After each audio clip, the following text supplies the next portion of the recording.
Wharf and peace. Skarloey is a happy little engine. He likes puffing past all his favorite places. He likes the big blue lake. And he likes crossing the viaduct high in the air. Skarloey has so many favorite places up in the hills. But sometimes Skarloey has to go to the wharf. The wharf is not his favorite place at all. Skarloey thinks it's loud and noisy. He feels very small there, and he doesn't know anybody's name. One day, Skarloey pulled flower trucks into the wharf.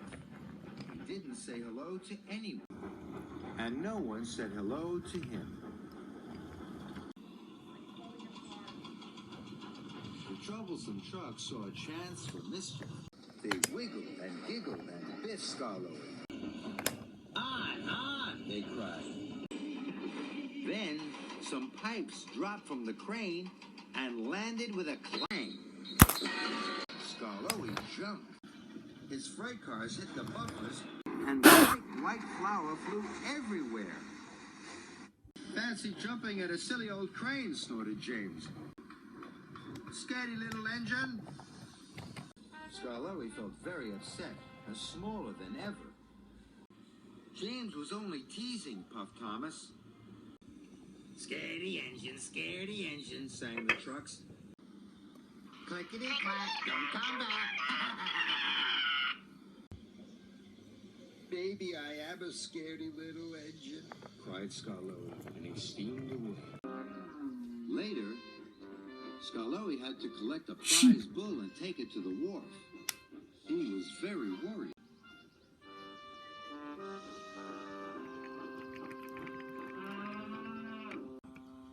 Skarloey came to the rickety bridge.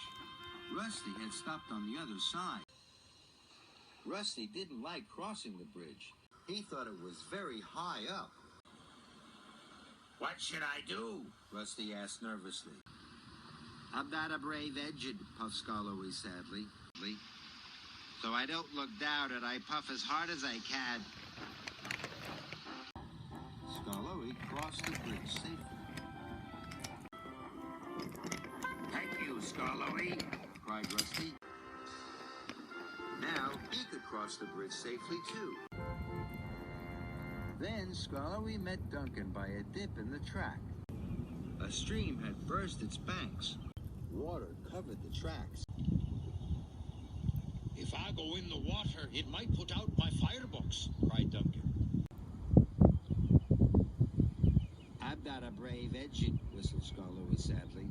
So I roll very slowly and I try not to make any waves. So Skarloey rolled as gently as he could, and was soon on the other side. Then Duncan did the same. Take it, he cried. But Skarloey had already gone. Skarloey was nearing the wharf again.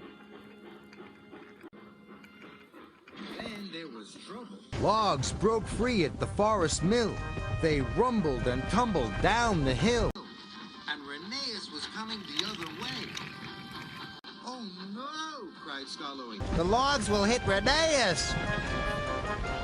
Skarloey tried peeping and calling, but Reneus didn't hear. So Skarloey steamed forward as fast as he could. The log hit Skarloey with a great big boof. Skarloey was dented. Sheep roared loudly.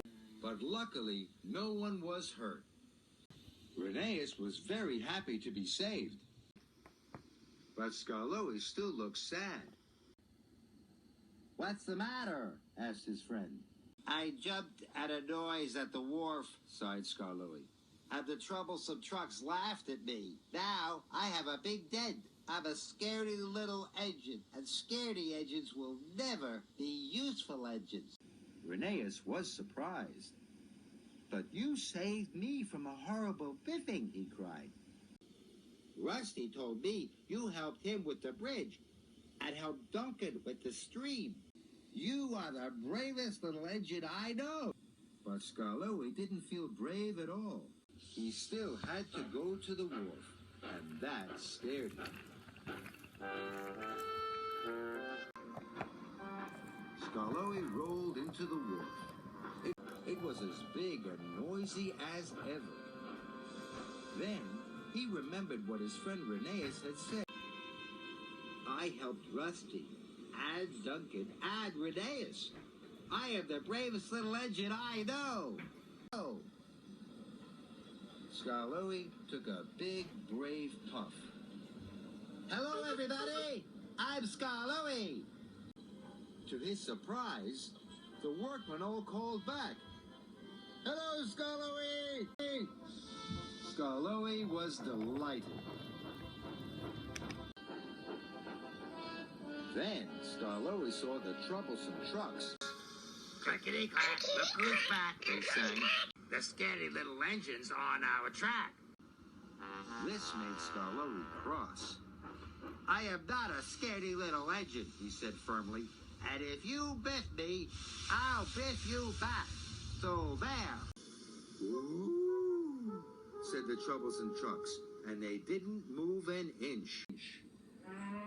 Skarloey's boat was safely unloaded. James was impressed. Good work, Skarloey, he chuffed. You are a really useful engine, added Thomas. Skarloey felt very proud, very happy, and very, very brave. And now that the wharf is full of friends, it's one of Skarloey's favorite places of all.